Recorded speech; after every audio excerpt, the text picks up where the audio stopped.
La perfección cristiana, según el espíritu de San Francisco de Sales, por Emilio González y González, presbítero. Parte tercera, capítulo 23. Mansedumbre y dulzura. Haz gran provisión de dulzura y mansedumbre, poniendo cuidado en todas las palabras y acciones, pequeñas y grandes, sean lo más suaves que pudieres. Hay entre la mansedumbre y la dulzura una relación análoga a la que existe entre la castidad y la virginidad. Así como la virginidad es la flor, la corona, la perfección de la castidad, así la dulzura es la flor, la corona, la perfección de la mansedumbre. Esta refrena los movimientos desordenados de la pasión, de la ira. Aquella además pone en el corazón, en las palabras y en las acciones todas de la persona una suavidad, una benignidad, una afabilidad particular, que es lo que la caracteriza. La mansedumbre es esencialmente una virtud moral que los teólogos tienen como parte potencial, esto es, como virtud afín de la templanza. Mas la dulzura, elevándose sobre las virtudes morales, viene a emparentarse próximamente, digámoslo así, con la caridad, que es virtud teologal y divina. De ahí le viene su perfección y excelencia. Puede uno tener mansedumbre, es decir, puede uno reprimir y moderar los ímpetus de la ira, sin llegar por esto a poseer lo que propiamente entendemos por dulzura. Pero es imposible estar adornado de esta virtud sin tener por lo mismo mansedumbre. De igual modo que puede una persona tener castidad sin poseer la virginidad, pero no puede ser virgen sin que sea por lo mismo casta. Mas así como muchas veces las palabras virginidad y castidad se toman como sinónimas, porque entonces se entiende por castidad la castidad perfecta. Así también ocurre con la dulzura y la mansedumbre. Cuando ésta se toma y entiende en su grado de perfección, de ahí que nosotros también nombraremos indistintamente a una u otra, considerándolas como una y única virtud. En una obra como la presente, destinada a difundir la doctrina y el espíritu de San Francisco de Sales, no podía en manera alguna faltar uno o más capítulos acerca de la dulzura, por ser esta la virtud más característica de nuestro santo.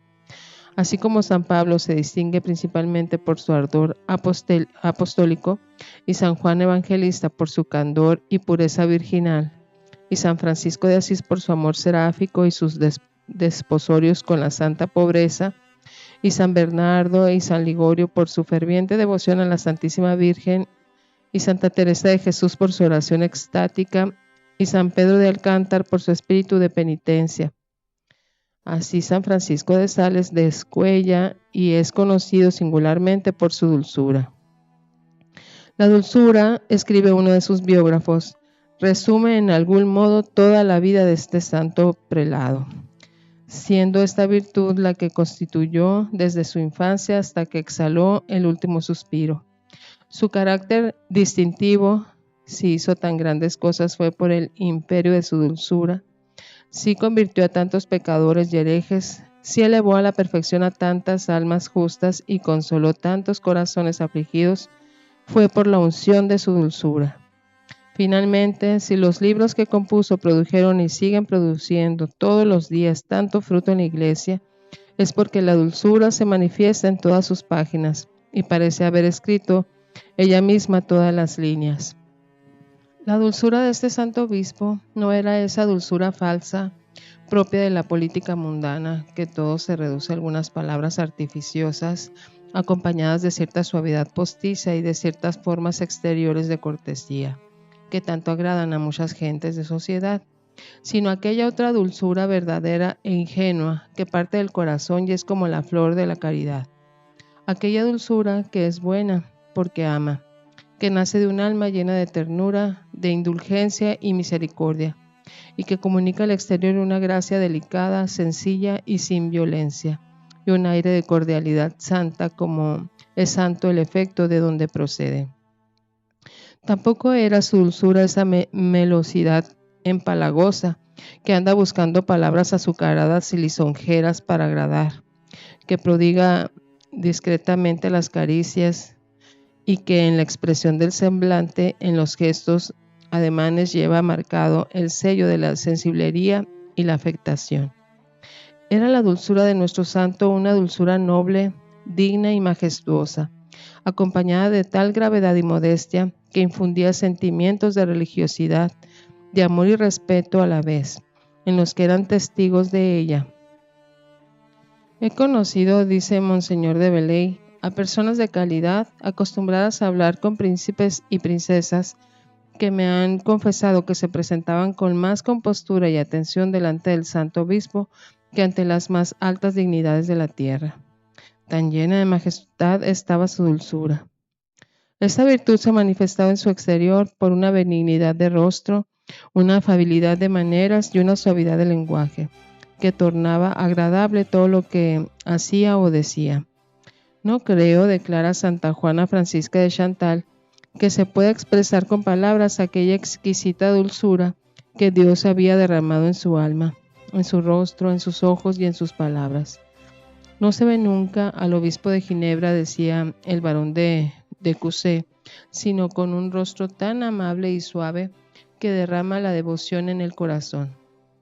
Otro testigo, Les Montex, añade: me parece que toda la mansedumbre que puede haber en un hombre estaba reunida en él.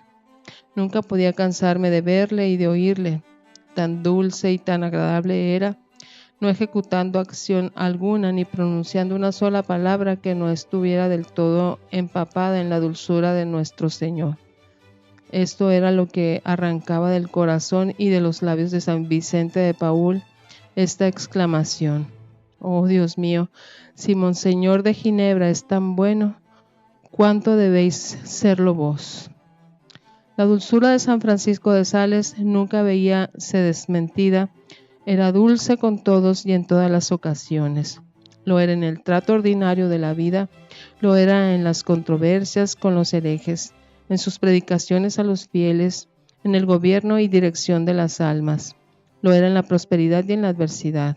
Lo era con todas las personas, altos y bajos, ricos o pobres, nobles o plebeyos que se le llegaban a su palacio episcopal. Lo era con los pecadores que, alentados por su bondad, acudían a arrojarse en sus brazos, así fuera del confesionario como en el tribunal de la penitencia. Lo era con los sacerdotes de su obispado, si alguno tenía la desgracia de incurrir en alguna falta. Lo era con sus familiares y con sus criados, con sus enemigos y detractores. Lo era en algún sentido y hasta cierto punto consigo mismo. Lo era, en fin, aún en los animales, a quienes impedía en cuanto en él estaba que se les hiciese algún mal. La dulzura era, digámoslo así, su elemento y su vida. Como de la abundancia del corazón habla la boca, según dijo nuestro Señor Jesucristo, y el corazón de San Francisco de Sales estaba empapado en dulzura. Esta rebosaba, podemos decir, en todas las palabras, en todas las cartas y escritos del Santo Doctor. Vamos, querido lector, a recoger y gustar un poco siquiera de la miel de tan delicado y suavísimo panal. Ya vimos a la cabeza de este capítulo lo que escribe en su introducción a la vida devota. Haz, dice, gran provisión de dulzura y mansedumbre, poniendo cuidado en que todas tus palabras y acciones, pequeñas y grandes, sean lo más suaves que pudieres. Habéis de tener, dice en otra parte, particular ejercicio de dulzura, no tanto para las cosas extraordinarias como para las menudencias de cada día. Sea el ejercicio de cada hora y de cada momento andar con espíritu dulce, alegre y sosegado. Si hubiere faltas, humillarse con paz y comenzar la enmienda. Hemos de ser mansos con todas y particularmente con los nuestros. Caminad con dulzura, sufriéndoos unos a otros, con cuidado que no se escape el corazón. Aconsejoos que hagáis con suavidad y lo más dulcemente que pudieras lo que se os encomienda. Lo que se puede hacer con amor, hacedlo. Lo que no se puede hacer sin penitencia, dejadlo. Habiendo de tratar con muchos, siempre habéis de experimentar ciertas naturales aversiones y repugnancias en vuestro espíritu, Mas estas son otras tantas ocasiones para el ejercicio de la dulzura, pues hemos de hacer con todos y con cada uno aquello que debamos y que nos pide el amor de Dios y del prójimo, aunque sea sin gusto y con repugnancia de la parte inferior. Disponed pues cada día vuestro corazón para el ejercicio de la humildad y sazonadle de dulzura y de paz. Nada recomendaba tanto como la dulzura en el gobierno de los hombres.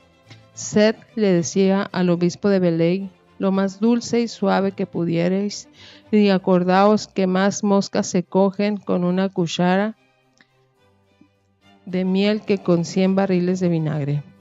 Si se ha de faltar por algún extremo, sea por el de la dulzura, pues nunca por mucho azúcar se echa a perder la salsa.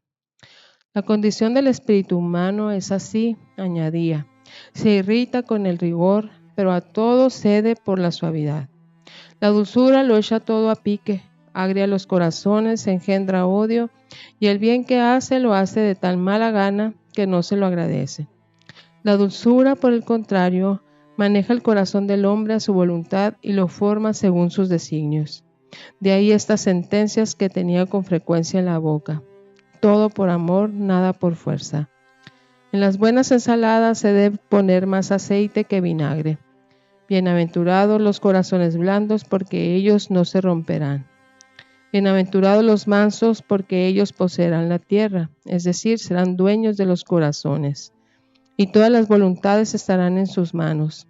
Es preciso, decía también, obrar en las almas como Dios y sus ángeles, a saber, inspirando, insinuando, instruyendo, representando, rogando y solicitando en toda paciencia y doctrina, según la frase del apóstol. Es preciso atraer las almas, pero del modo como atraen los perfumes, que no tienen otro poder de atracción que su suavidad. ¿Y cómo ha de atraer la suavidad sino suavemente? Es menester, en fin, imitar el ejemplo de Jesucristo, el esposo divino, que estando a la puerta de los corazones, llama e insta para que le abran, pero sin forzarlos nunca, y si una y otra vez rehúsan abrir, tolera pacientemente la repulsa. Tal es el retrato vivo, hermoso, divino, si vale la frase, que de la dulzura nos ha dejado San Francisco de Sales en sus enseñanzas y en su persona. Hemos preferido copiarle del mismo santo a fin de que esta virtud no perdiera nada de la amabilidad y de los encantos con que en él se manifiesta.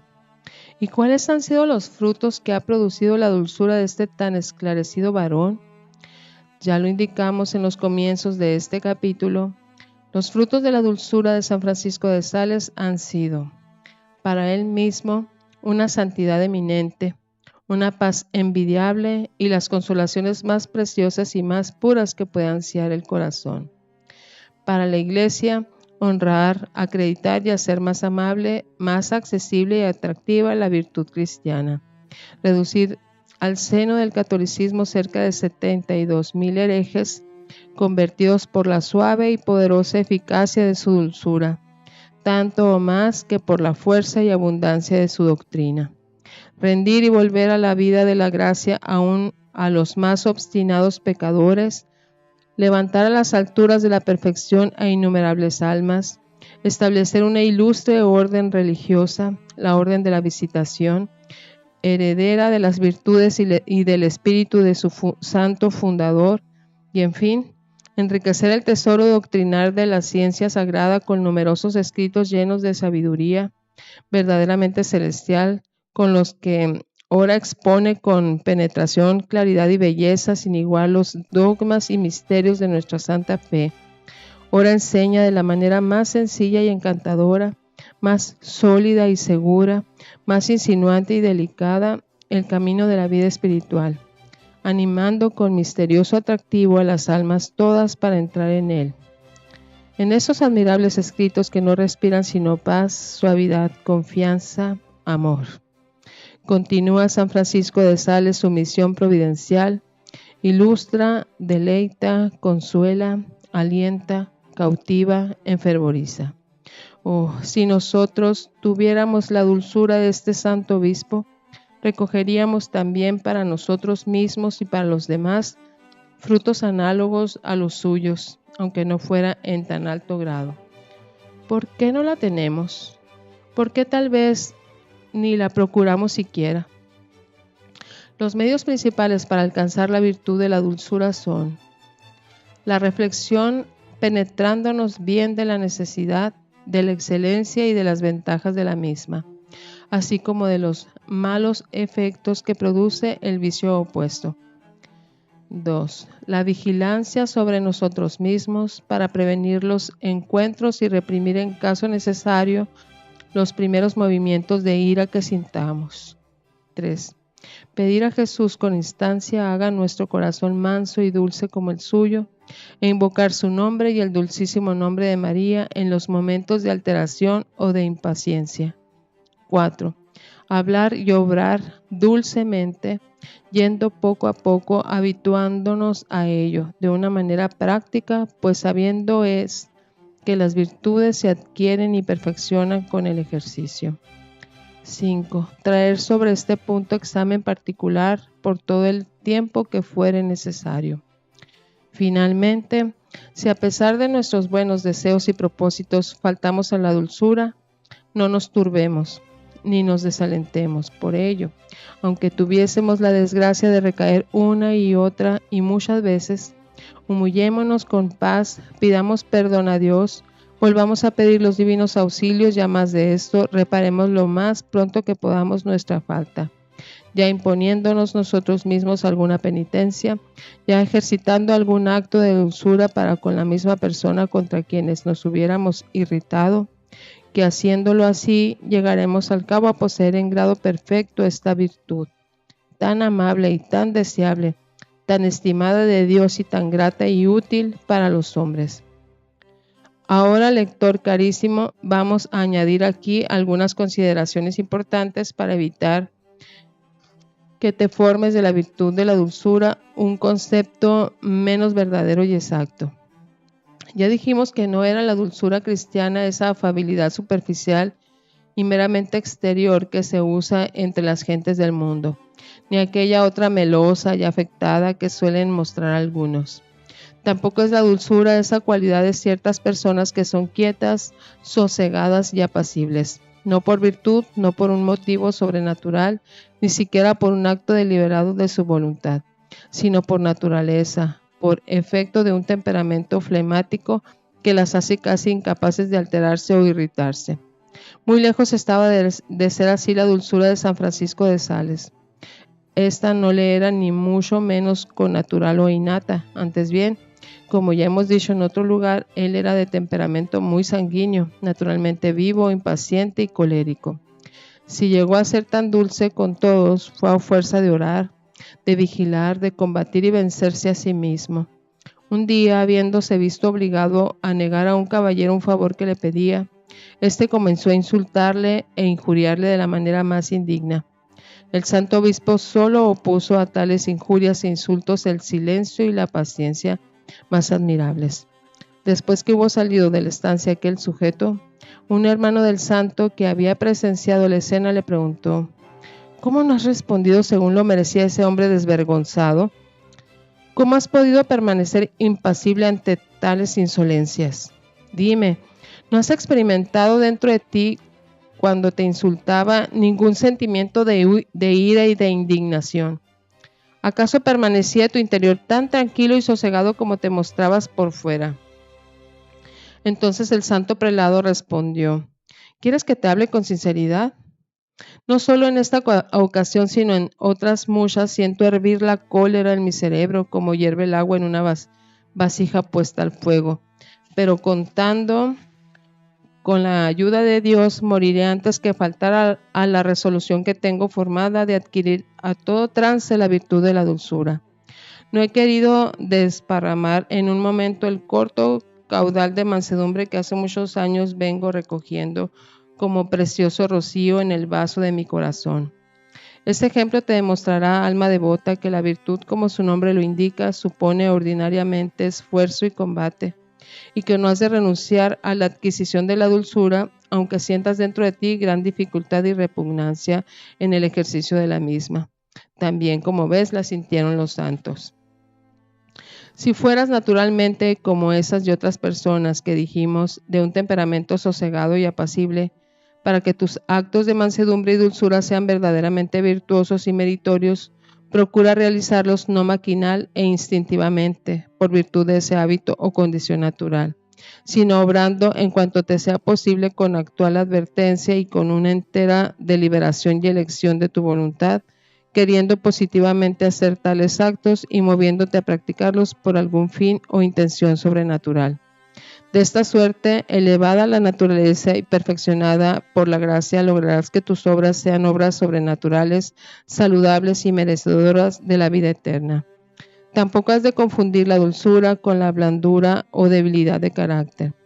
La verdadera dulzura no es blanda con exceso, ni débil, ni cobarde, ni indulgente en demasía, sino que va regulada por la caridad y la prudencia, como deben irlo todas las virtudes. Así que, en medio de sus maneras suaves, es firme cuando y hasta donde lo debe ser. No es su firmeza la firmeza de la pasión desbordada que todo lo arrolla como un torrente o un fuego devastador.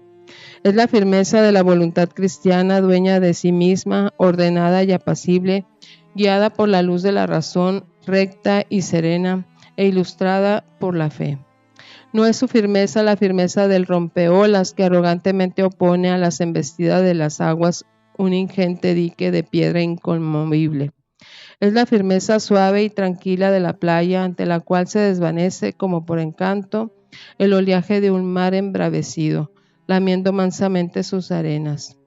No es su firmeza una firmeza impetuosa que como furioso vendaval arranca de cuajo los árboles y las plantas, tal vez las más hermosas y delicadas del jardín. Es, por el contrario, la firmeza sosegada y pacífica del modesto jardinero, que con su labor perseverante de un día y otro día va disponiendo convenientemente el terreno y arrojando en tiempo oportuno las semillas y podando los arbustos y quitando las malas hierbas y regando y cultivando las flores y dando muerte a los insectos que les dañan y oponiéndose en fin con gran cuidado y diligencia a todo aquello que puede serles más o menos nocivo. Así obra la dulzura, va al término que se propone con empeño, sí con perseverancia, sin vacilación, sin condescendencias culpables, pero no empuja, no fuerza, no arrolla, no exaspera, sino que teniendo en cuenta las diversas condiciones y circunstancias de los sujetos, va insinuándose en ellos con amor, con tranquilidad y discreción. Va previniendo y removiendo suavemente los obstáculos, va empleando oportunamente los medios, tolera lo que se puede tolerar, admite lo que se puede admitir, cede cuando puede ceder, mas cuando no, opónese con decisión y entereza. Si es necesario resistir, resiste. Si es preciso reprender, reprende. Si hay que castigar, castiga, bien que cuidando mucho de suavidad, con formas y manifestaciones de benignidad y de clemencia, la amargura natural e inseparable de la negativa, de la represión o del castigo, como el buen samaritano del Evangelio. Mezcla aceite y vino para curar las llagas del herido, y aún procura que haya más parte de lo primero que de lo segundo, para que sobre la corteza áspera y desabrida de la corrección o de la resistencia se esparza la unción suave de la caridad y de la ternura. Obrando de esta manera, imitamos en cuanto la debilidad humana lo permite la alta sabiduría de Dios, de la cual se dice en la Sagrada Escritura que llega con firmeza a sus fines, usando con suavidad de los medios. Suavidad, firmeza, he aquí los dos términos que han de aproximarse. He aquí las dos cosas que sabe por modo admirable conciliar la verdadera virtud de la dulzura. Lo que nos ocurre en esto es, dice el abate Dubois, que confundimos muchas veces la firmeza con la cólera, hasta el punto de creer, cuando nos dejamos llevar de algún arrebato, que no hemos hecho sino mostrarnos firmes, en lo cual ciertamente nos engañamos. Si queremos examinar las cosas con atención, veremos que, Si bien en algunas ocasiones es necesario usar de firmeza, lo cual no se puede negar, es excesivamente raro que se necesiten salidas impetuosas para procurar la gloria de Dios y la santificación del prójimo. San Francisco Javier asegura en varias de sus cartas que lo que no se puede ganar por la dulzura y la humildad, jamás se alcanzará por la cólera y los arrebatos. Decía San Vicente de Paúl con este motivo que no había personas más firmes y constantes en el bien que aquellas que son dulces y buenas, y que por el contrario las que se dejan llevar de la cólera son ordinariamente muy inconstantes, pues no obran más que por arrebatos momentáneos. Son, añadía, como los torrentes que solo tienen fuerza e impetuosidad cuando se desbordan, los cuales luego que han corrido se secan. En cambio, los ríos que representan a las personas dulces y pacientes corren sin ruido, con tranquilidad y no se agotan. He aquí lo que respecto de San Francisco de Sales escribe el ilustrísimo señor don Pedro Camus. Decía: yo un día a cierto prelado, tan virtuoso como grande, que me admiraba en nuestro santo aquella incomparable dulzura con que, sin la menor violencia, lo disponía todo a su voluntad. Hace, le decía yo, todo cuanto quiere, pero de un modo tan suave y al mismo tiempo tan eficaz que nada se le puede resistir. 1000 caen a su izquierda y 10.000 a su derecha. Todo cede a sus persuasiones y llega dulce y poderosamente al fin y término que se propone, de modo que no dirías que lo había comenzado, cuando ya lo veis concluido. Respondióme con mucho juicio aquel prelado, sumamente práctico en los caminos de Dios y en la ciencia de los santos. Esa misma dulzura es la que le hace tan poderoso. ¿No sabéis que el acero es mucho más fuerte que el hierro y con todo eso es de temple más dulce? Bienaventurados los mansos, porque ellos poseerán la tierra. En sus manos estarán las voluntades de todos, reinarán en los corazones de todos y todos correrán tras el olor de sus aromas. Tan cierto es que la dulzura no tiene nada de flaqueza ni debilidad. Finalmente debes saber, alma devota, que no es contrario a la virtud de la mansedumbre el airarse alguna vez, siempre que haya para ello justa causa, y no se traspasen los límites que prescribe la recta razón, para lo cual conviene tener presente aquello que dice San Gregorio Magno. Hay una ira que es excitada por la impaciencia y otra que procede del celo. Aquella es viciosa, esta es virtuosa. Si no hubiese una ira justa que nace de la virtud, no sería tan celebrado en la Sagrada Escritura el celo de Pines al atravesar con su espada a Sambri y Cosby, en el instante mismo en que cometen su acción nefanda, con lo que logró atacar la cólera divina. Por no haber tenido Elí esta ira santa y por no haberse opuesto a los pecados de sus hijos, atrajo sobre sí el castigo de Dios. De ella dice el real salmista: airaos, mas no pequéis. Y Salomón dejó escrito: mejor es el enojo que la risa, porque con la severidad del semblante se corrige el ánimo del delincuente. Moisés, el gran amigo de Dios, no obstante ser mansísimo, como atestigua la Sagrada Escritura, se enfureció terriblemente contra su pueblo cuando bajó del monte Sinaí con las tablas de la ley, y encontró a los israelitas entregados a la más grosera idolatría.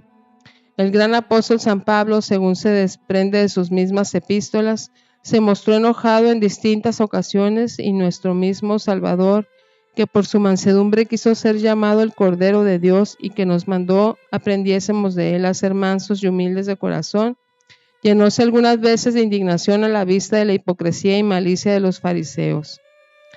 Y en una ocasión solemne, enardecido del celo de la casa de su padre, con un látigo en la mano, como sabemos, arrojó del templo a los mercaderes que lo estaban profanando.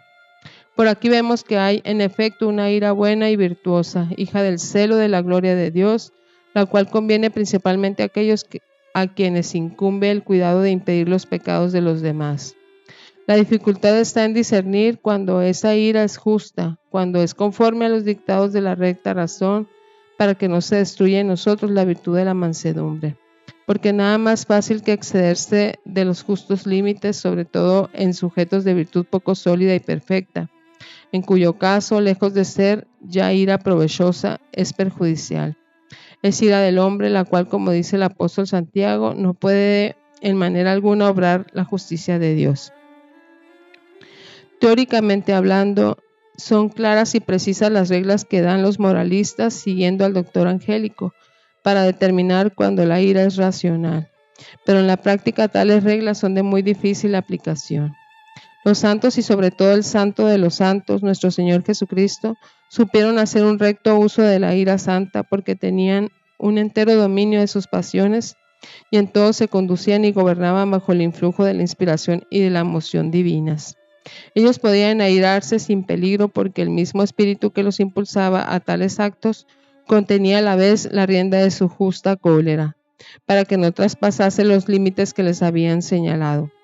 Mas para nosotros que no hemos alcanzado aún ese pleno dominio de nuestras pasiones y que distamos mucho de poseer el espíritu y la perfección de los santos, es sumamente aventajado y peligroso el empleo de la ira, de cuyo peligro nos advierte ya el mismo San Gregorio a continuación de las palabras suyas que arriba hemos citado.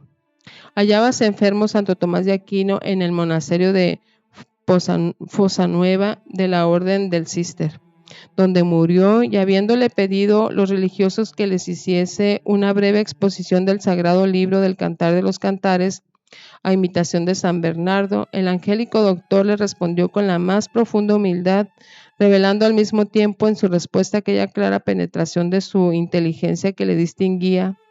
Carísimos padres, les dijo, dadme el espíritu de San Bernardo y yo interpretaré como él este divino cántico. Verdaderamente, dice San Francisco de Sales comentando este pasaje, si de igual modo a nosotros, pobres cristianos miserables, ruines e imperfectos, se nos dijera, ejercitad la ira y la indignación en vuestro celo como lo hicieron Pines, Moisés, Elías, San Pablo y otros grandes siervos de Dios, deberíamos responder, darnos el espíritu de perfección y el celo puro y acrisolado de estos santos, juntamente con la luz interior que los alumbraba y dirigía, y entonces nos armaremos de ira santa como ellos. No a todos es dado el saber encolerizarse cuando conviene y como conviene. El mismo San Vicente de Paúl, con ser varón de virtud tan eminente y de una discreción nada común, hablando en una ocasión de sí mismo, decía, yo no he usado más que 3 veces en mi vida de palabras duras para reprender y corregir a los demás, creyendo tener alguna razón para obrar de algún modo, y siempre me he arrepentido de ello por el mal éxito. Ciertamente a la generalidad de las personas les será más fácil y de un resultado más seguro aprender a no airarse nunca que airarse con moderación, sin excederse en nada de los justos límites. Quizá la propia experiencia te lo haya demostrado también a ti mismo más de una vez. Por todo lo cual, en conclusión, nos inclinamos a aconsejarte, lector carísimo, lo que aconseja San Francisco de Sales a Filotea. Caminemos, le dice, con nuestros hermanos y compañeros con dulzura, paz y amor. Y te lo digo con toda claridad y sin excepción alguna, no te irrites jamás. Si es posible, por ningún pretexto, des en tu corazón entrada a la ira. Debemos, sí, oponernos a lo malo y refrenar los vicios de las personas que están a nuestro cargo, con vigilancia y entereza, pero con dulzura y apacibilidad. Más vale, como dice San Agustín, escribiendo a pro futuro, más vale negar la entrada a la ira moderada y justa que recibirla por pequeña que sea, pues si llega a entrar es difícil hacer que salga, porque entra como pequeño pimpollo y en un instante se engruesa y se hace árbol crecido. Resolución. Trabajaré por adquirir y practicar con perfección la mansedumbre y la dulzura, virtudes tan amables y tan singularmente amadas del corazón de Jesús. Jaculatoria. Jesús manso y dulce de corazón, haced mi corazón semejante al vuestro.